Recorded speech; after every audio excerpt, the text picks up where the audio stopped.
Hi friends, అందరికీ నమస్కారం. అంజలి కథలకి స్వాగతం. ఈరోజు చందమామ కథ పేరు అసూయాపరుడు.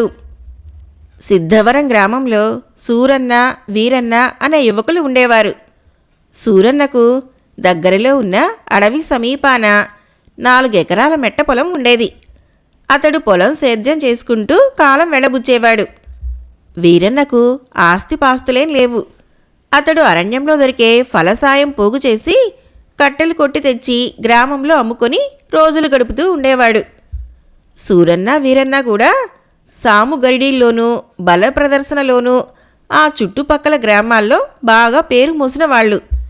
దసరా పండగలప్పుడు జరిగే ఇలాంటి ప్రదర్శనలో వీరన్న ప్రతి సంవత్సరం మొదటివాడిగాను, సూరన్న రెండవ వాడిగాను వస్తూ ఉండేవాళ్ళు. గెలిచిన వీరన్నకు విలువైన బహుమతులతో పాటు మంచి గౌరవ మర్యాదలు కూడా జరుగుతూ ఉండేవి.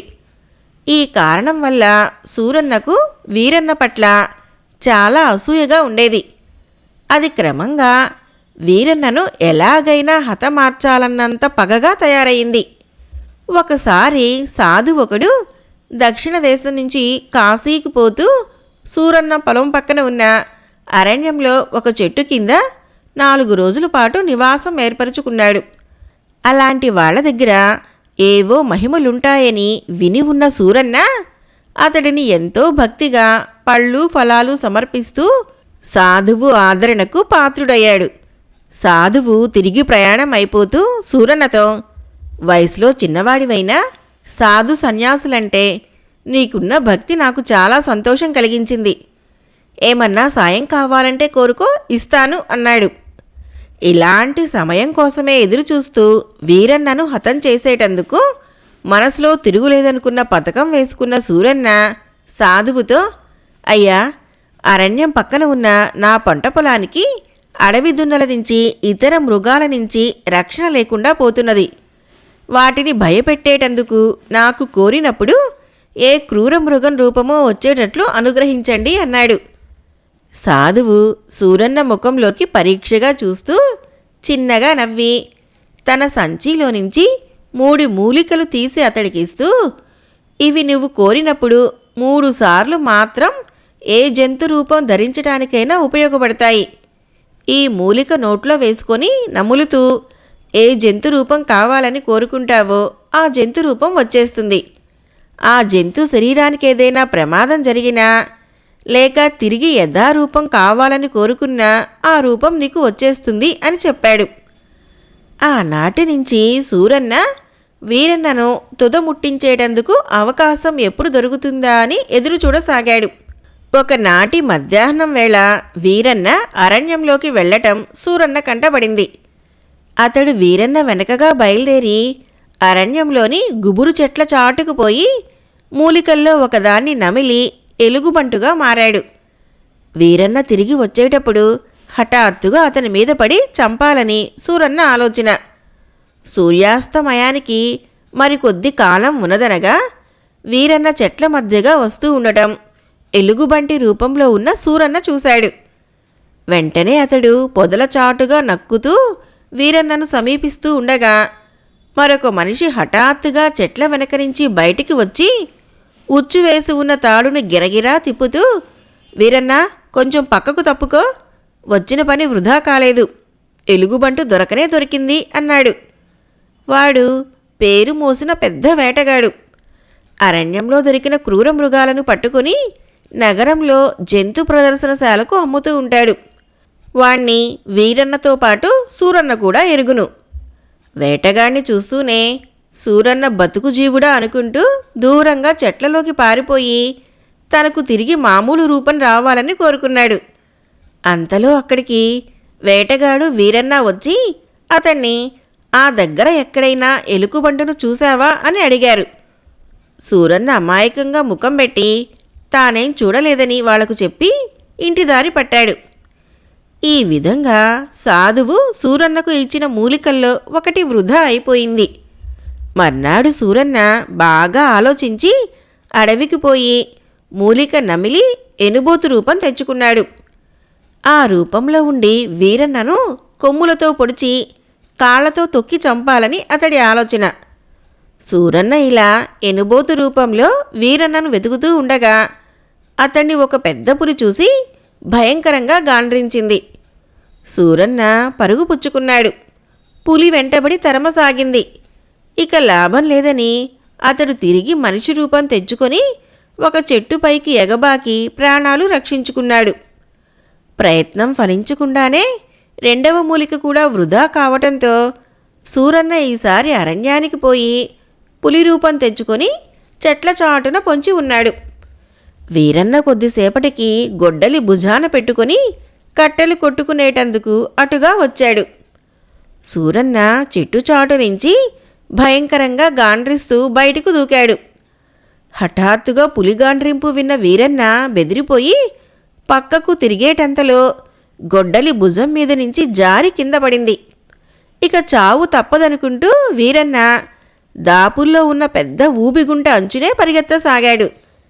అతన్ని నోట పట్టాలన్న ఆదుర్దాలో సూరన్న కుప్పించి దూకుతూ పోతూ కాలు జారి ఊబిగుంటలో పడిపోయాడు. అందులో నుంచి బయటికి రావాలన్న ప్రయత్నంలో సూరన్న అటూ ఇటూ కొట్టుకొని మరింతగా ఊబిలోకి దిగిపోసాగాడు. చావు భయంతో బెంబేలెత్తిపోయిన సూరన్న తిరిగి మనిషి రూపం తెచ్చుకొని భుజాల లోతు ఊబిలో నుంచి చేతులు ఆడిస్తూ చచ్చిపోతున్నాను, వీరన్నా రక్షించు అంటూ కేకలు పెట్టాడు. ఆ కేకలు విని ఆశ్చర్యపోయి వీరన్న అక్కడికి వచ్చి తన పై పంచ సూరన్నకు అందించి అతన్ని బయటికి లాగుతూ, సూరన్న, నీకు పెద్ద పులి రూపం ఎలా వచ్చింది? నా వెంట ఎందుకు పడ్డావు అని అడిగాడు. సూరన్న వీరన్న కాళ్ళ మీద పడి క్షమించమని కోరి జరిగిందంతా దాచకుండా చెప్పాడు. వీరన్న అతన్ని ఓదార్చుతూ, సూరన్న, అసూయ మనిషిని క్రూర మృగంగా మార్చగలదని నీ అనుభవం ద్వారానే రుజువైంది కదా. జరిగిందేమిటో ఇద్దరం మర్చిపోదాం. ముందు ఆ కనపడే కొండవాగులో స్నానం చెయ్యి, తర్వాత ఇంటికి వెళ్ళొచ్చు అని చెయ్యి పట్టుకొని వాగుకేసి తీసుకుపోయాడు. కథ అయిపోయింది. ఫ్రెండ్స్, మరొక కథ చెప్పుకుందాం. ఈ జాతక కథ పేరు చిత్రమైన జాతకం. కళింగ రాజ్యంలో అనేకమైన గొప్ప నగరాలు ఉండేవి. అందులో దాంతీపురం అనే నగరానికి ప్రభువు కళింగు. అతనికి పెద్ద కళింగు, చిన్న కళింగు అని ఇద్దరు కొడుకులు ఉండేవారు. వీరి జాతకాలు పరిశీలించిన దైవజ్ఞులు ఇలా చెప్పారు. తండ్రి తదనంతరం పెద్దవాడే రాజ్యానికి వస్తాడు. చిన్నవాడిది మాత్రం చిత్రమైన జాతకం. అతనికి జీవితమంతా సన్యాసి యోగమే. కానీ మహారాజయోగం గల అదృష్టవంతుడు కుమారుడుగా పుడతాడు. కొద్ది కాలానికి రాజు కళింగు కాలం చేశాడు. జ్యేష్ఠుడు సింహాసనం అధిష్ఠించాడు. చిన్నవాడికి రాజప్రతినిధి పదవి వచ్చింది. తనకు కలగబోయే కుమారుడు మహారాజు కాబోతాడని జ్యోతిష్కులు చెప్పిన మాట చిన్న కళింగుకు బాగా మనసుకు పట్టింది. ఈ ధీమాతో అతడు అన్నకు లొంగి ఉండక స్వతంత్రుడుగా వ్యవహరింపసాగాడు. ఉభయుల మధ్య కలతలు ప్రారంభమైనాయి. రాజు చిన్నవాణ్ణి బంధించమని ఆజ్ఞాపించాడు. అదే కాలమందు బోధిసత్వుడు అవతరించి కళింగ రాజ్య మంత్రులలో ఒకడిగా ఉంటూ వచ్చాడు. పెద్ద కళింగు తరన్నాటికి అతడు బాగా వృద్ధుడయ్యాడు. కుటుంబ క్షేమం కోరిన ఆ వృద్ధ మంత్రి చిన్న కళింగు వద్దకు వచ్చి రహస్యంగా రాజాజ్ఞను వెల్లడించాడు. రానున్న అవమానాన్ని తలపోశాడు చిన్నవాడు. తాత, అన్ని విధాలా నాకు నువ్వే హితుడువు. ఆనాడు జ్యోతిష్కులు చెప్పిన మాటలు నీకు తెలుసు కదా. అవి ఫలించడమే నిజమైతే నా కోరిక నెరవేర్చవలసిన బాధ్యత నీపై ఉన్నది. ఇదిగో నా పేరుగల ఉంగరం, నా శాలువ, నా ఖడ్గం. ఈ మూడు ఎవడైతే నీ వద్దకు తెచ్చి ఆనవాలు చూపిస్తాడో వాడే నా కొడుకని గుర్తించుకో. నీ చేతనైన సహాయం కూడా చెయ్యి అని చెప్పి రెండవ కంటికి తెలియకుండా అరణ్యాల్లోకి పారిపోయాడు. ఆ రోజుల్లో మగధరాజుకు లేకలేక ఒక కుమార్తె కలిగింది. ఈమె జాతకం చూసిన జ్యోతిష్కులు ఇది ఒక విచిత్రమైన జాతకం. రాజకుమారి జీవితం ఒక సన్యాసినిగా గడుపుతుంది. అయితే ఆమెకు మహారాజయోగం గల ఒక కుమారుడు పుడతాడు అని చెప్పారు. ఈ వర్తమానం తెలియగానే సామంతరాజులందరూ రాజపుత్రిని పెళ్లాడాలని వచ్చి పోటీలు పడసాగారు. రాజుకు గట్టి చిక్కే వచ్చింది. వీరిలో తన కూతుర్ని ఏ ఒక్కరికి ఇచ్చినా తక్కినవారు కక్షగట్టి పగ తీర్చుకోవటం సహజం. కనుక ఈ అపాయం నుంచి తప్పించుకోవటానికి నిశ్చయించుకున్నాడు రాజు. గత్యంతరం లేక భార్యను కూతుర్ని వెంటబెట్టుకుని మారువేషంతో అరణ్యాల్లోకి పలాయనమయ్యాడు. నదీ తీరాన సదుపాయమైన జాగాలో ఒక చిన్న కుటీరం నిర్మించుకొని అందులో ముగ్గురు కాలక్షేపం చేస్తూ వచ్చారు. వీరి కుటీరానికి కొంచెం ఎగువనే కళింగ రాజపుత్రుని కుటీరం ఉన్నది. ఒక రోజున కుమార్తెను కుటీరంలో వదిలి మగధ రాజదంపతులు కందమూల ఫలాదుల కోసమని వెళ్లారు. ఆ సమయంలో రాజపుత్రి రకరకాల పువ్వులు పోగు చేసి ఒక చక్కని దండ కట్టింది. కుటీరం పక్కనే గంగ ఒడ్డున ఒక గున్న మామిడి చెట్టు ఉంది. మగధ రాజపుత్రి ఆ చెట్టెక్కి కొమ్మల్లో కూర్చొని తను కట్టిన పువ్వుల దండను అక్కడి నుంచి నీటిలోకి పడవేసి వేడుక చూస్తున్నది. ఆ పువ్వుల దండ తేలి ఆడుతూ పోయి స్నానం చేస్తున్న చిన్న కళింగు తలకు తాకింది. వెంటనే అతడు దానిని తీసి చూసి, ఎంత చక్కటి పూలదండ, ఎన్ని రకాల పువ్వులు, దీన్ని ఇంత ఇంపుగా సొంపుగా కూర్చున్నామే అపురూపమైన అందగత్తె అయి ఉంటుంది. ఈ మహారణ్యంలో ఇటువంటి సుందరికి పని ఏమిటో అని ఎన్నో విధాల ఆలోచించాడు. దండగట్టిన సుందరిని వెతకాలని అతడి మనస్సు ఉరకలు వేయసాగింది. ఈ సంకల్పంతో కళింగు అరణ్య మార్గాన వెళుతూ ఉండగా ఒక దిక్కు నుంచి వీణలు విందు చేసే తీయని కంఠస్వరం వినవచ్చింది. అట్టే నిలబడి అటూ ఇటు చూడగా మామిడి చెట్టు కొమ్మల్లో కూర్చొని పాడుతున్న సుందరి అతడికి కనిపించింది. రాజపుత్రిని చూసి కళింగు పరవశుడై ఆమెతో కుశల ప్రశ్నలు ప్రారంభించాడు. చివరకు ఆమెను తన భార్యగా చేసుకోవాలనే ఉద్దేశం వెల్లడించాడు. అందుకామె, మీరు ఋషి సంతతికి చెందినవారు, మేము క్షత్రియులం అన్నది. వెంటనే కళింగు, నేను క్షత్రియుణ్ణే అంటూ తన గుట్టుమట్టులన్నీ విప్పి చెప్పాడు. అప్పుడు రాజకుమారి తమ పరిస్థితులు కూడా దాపరికం లేకుండా చెప్పివేసింది. ఇద్దరూ కలిసి ఆమె తండ్రి వద్దకు వెళ్ళగానే సంగతి సందర్భాలు తెలుసుకొని ఇతడే అమ్మాయికి తగిన వరుడు అని మగధరాజు నిశ్చయించాడు. చిన్న కళింగుకు మగధరాజపుత్రికి వివాహం జరిగింది. కొద్ది కాలానికే వారికి ఒక కుమారుడు కలిగాడు. గొప్ప లక్షణాలతో ప్రకాశించే ఆ బిడ్డడికి విజయ కళింగు అని పేరు పెట్టి అల్లారు ముద్దుగా పెంచుకుంటున్నారు. కొన్నాళ్లు గడిచిన తర్వాత ఒక రోజున కళింగు జాతకాలు తీసి లెక్క వేసి గ్రహకూటాలు ఎలా ఉన్నది చూశాడు. అప్పటికి తన అన్న అయిన పెద్ద కళింగు ఆయువు 3 ఉంటుందని లెక్కల వల్ల తేలింది. అప్పుడు కళింగు కొడుకును చేరబిలిచి, కుమారా, నువ్వు జీవితం గడపవలసింది ఈ అడవులలో కాదు. నా అన్న పెద్ద కళింగు దాంతీపుర ప్రభువు, ఆ రాజ్యానికి వారసుడువు నువ్వే. కనుక వెంటనే వెళ్ళి ఆ సింహాసనం అధిష్ఠించు అని చెప్పి వృద్ధమంత్రిని గురించి చెప్పి 3 వస్తువులు ఆనవాలిచ్చి దీవించి పంపాడు.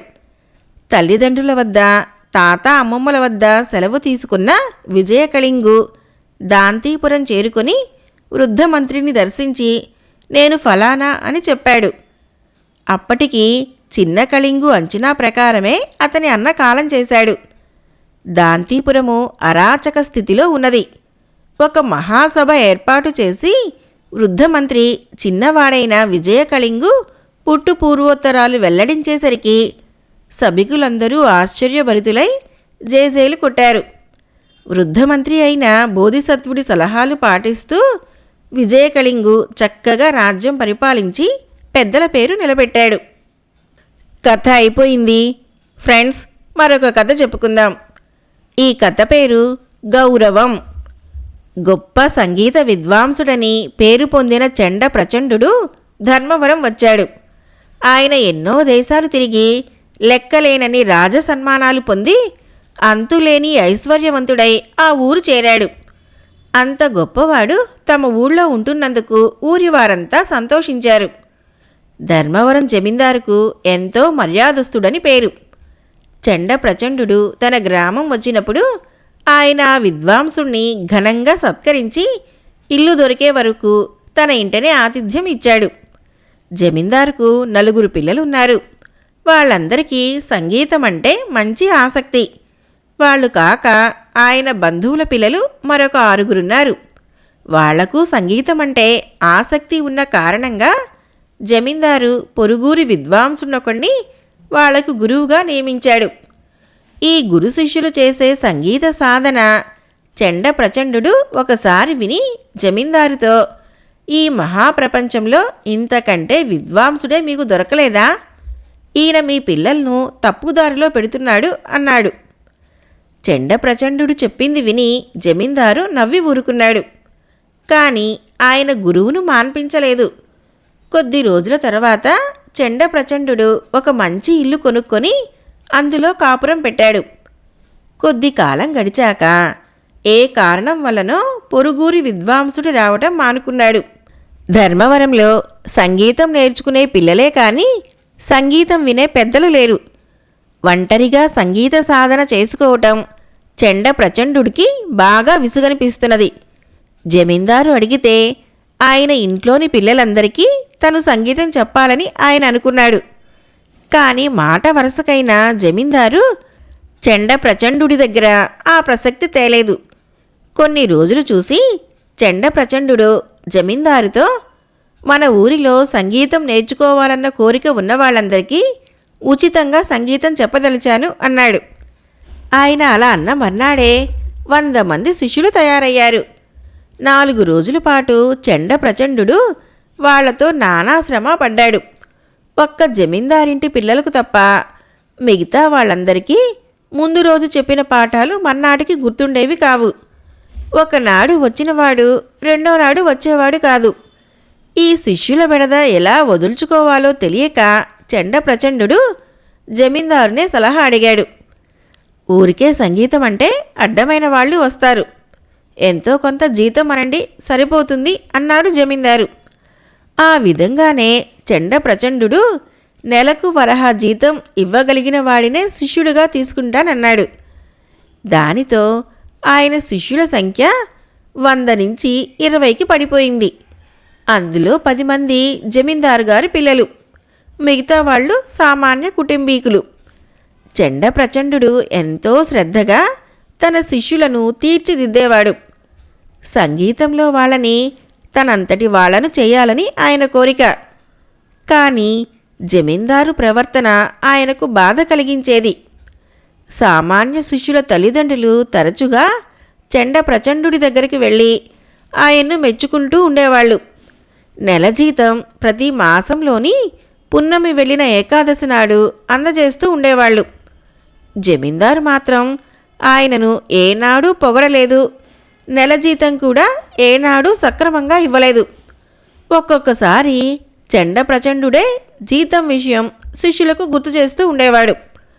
1 సంవత్సరం పాటు ఇలాగే జరిగింది. తను జీతం తీసుకుని సంగీతం చెబుతున్న కారణంగా జమీందారు తనను గౌరవించడం లేదని చెండ ప్రచండుడికి అనుమానం వచ్చింది. ఆయన ఒకనాడు జమీందారును కలుసుకొని, నా ఆరోగ్యం బాగుండటం లేదు, మీ పిల్లల సంగీత శిక్షణకు మరొక గురువును చూసుకోండి అన్నాడు. తమ ఆరోగ్యం కన్నా ముఖ్యమైనది మరేం లేదు, మీరు విశ్రాంతి తీసుకోవడం మంచిది అన్నాడు జమీందారు. దీనితో చెండ ప్రచండుడికి జమీందారు మీద చాలా కోపం వచ్చింది. ఆయన తనను బతిమాలి తన పిల్లలకు పాఠాలు చెప్పడం మానవద్దని కోరతాడనుకున్నాడు. కానీ అలా జరగలేదు. 1 వారం గడిచే లోపల ఊళ్ళోకి కొత్త సంగీత గురువు వచ్చాడు.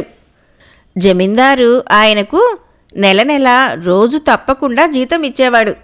ప్రతిరోజు ఒకసారి పలకరించి పాఠాలు బాగా చెబుతున్నారని ప్రోత్సహించేవాడు. ఈ కొత్త గురువు పేరు సంగీత శర్మ. తనకు వచ్చినంతలో సంగీతం ఇతరులకు నేర్పటమే కాక గొప్ప విద్వాంసులు దొరికితే వారి వద్ద నేర్చుకోవాలని అనుకుంటూ ఉండేవాడు. అతడికి చెండ ప్రచండుడిని గురించి తెలిసి ఆయన దర్శనానికి వెళ్ళాడు. చెండ ప్రచండు సంగీత శర్మను సాదరంగా ఆహ్వానించి జమీందారు అతడినెలా ఆదరిస్తున్నాడో తెలుసుకుని ఆశ్చర్యపోయాడు. ఆయన సంగీత శర్మతో, నాకు తెలిసిన విద్య అంతా నీకు నేర్పుతాను. కానీ జమీందారు నిన్ను గౌరవించినట్టుగా నన్ను గౌరవించడం లేదు. నేనడిగినట్టుగా కాక జమీందారు నా పట్ల అలా ప్రవర్తించడంలోని రహస్యమేమిటో తెలుసుకుని నాకు చెప్పాలి. ఎందుకంటే నాలో లోపమేమైనా ఉంటే సవరించుకోవాలని ఉన్నది అన్నాడు. ఈ విషయం సంగీత శర్మకు ఆశ్చర్యాన్ని కలిగించింది. అతడు జమీందార్ని కలుసుకొని, అయ్యా, తమరు నా పట్ల ఎంతో దయ చూపిస్తున్నారు. కానీ గతంలో మీ పిల్లలకు సంగీత బోధన చేసిన చెండ ప్రచండుల వారికి నెల జీతం సరిగ్గా ఇచ్చేవారు కాదని, ఎదుటబడి వారిని మెచ్చుకునేవారు కాదని కొందరు చెప్పగా విన్నాను. మీరు మరోలా భావించకపోతే వారికంటే ఎక్కువ గౌరవానికి నేనెలా అర్హునయ్యానో తమ నుంచి వినాలని ఉన్నది అన్నాడు. జమీందారు నవ్వి, చెబితే నువ్వు బాధపడవు కదా అన్నాడు. ఇందులో బాధపడవలసిందేముంటుంది చెప్పండి అన్నాడు సంగీత శర్మ. నువ్వు డబ్బు కోసం సంగీతం చెబుతున్నావు. ఆయన సరదా కోసం చెప్పేవాడు. ఆయనకు నెల జీతం ఇవ్వాలంటే పాఠానికి ఇంత అని వెలకట్టినట్టు అనిపించి ఇబ్బందిగా ఉండేది. ఎదుటపడి పొగడటానికి కూడా అంతే. మహారాజా సన్మానాలు అందుకున్న ఆయనకు నా పొగడ్తలేపాటి? వచ్చిన కాస్త విద్యతో పొట్ట చేత పట్టుకు వచ్చిన నిన్ను, ఆ మహా విద్వాంసుణ్ణి ఒకేలా ఎలా చూసేది అన్నాడు జమీందారు. ఈ విషయం సంగీత శర్మ ద్వారా విని చెండ ప్రచండు జమీందారును అపార్థం చేసుకున్నందుకు ఎంతగానో నొచ్చుకున్నాడు. ఆ తర్వాత ఒక రోజున జమీందారు చెండ ప్రచండుడికి బంగారు గండపెండేరం తొడిగి ఘనంగా సన్మానించాడు. కథ అయిపోయింది. ఫ్రెండ్స్, నా కథలు నచ్చినట్లయితే మన ఛానల్ని తప్పకుండా సబ్స్క్రైబ్ చేయండి, లైక్ చేయండి, షేర్ చేయండి, మంచి కామెంట్ చేయండి. Thank you.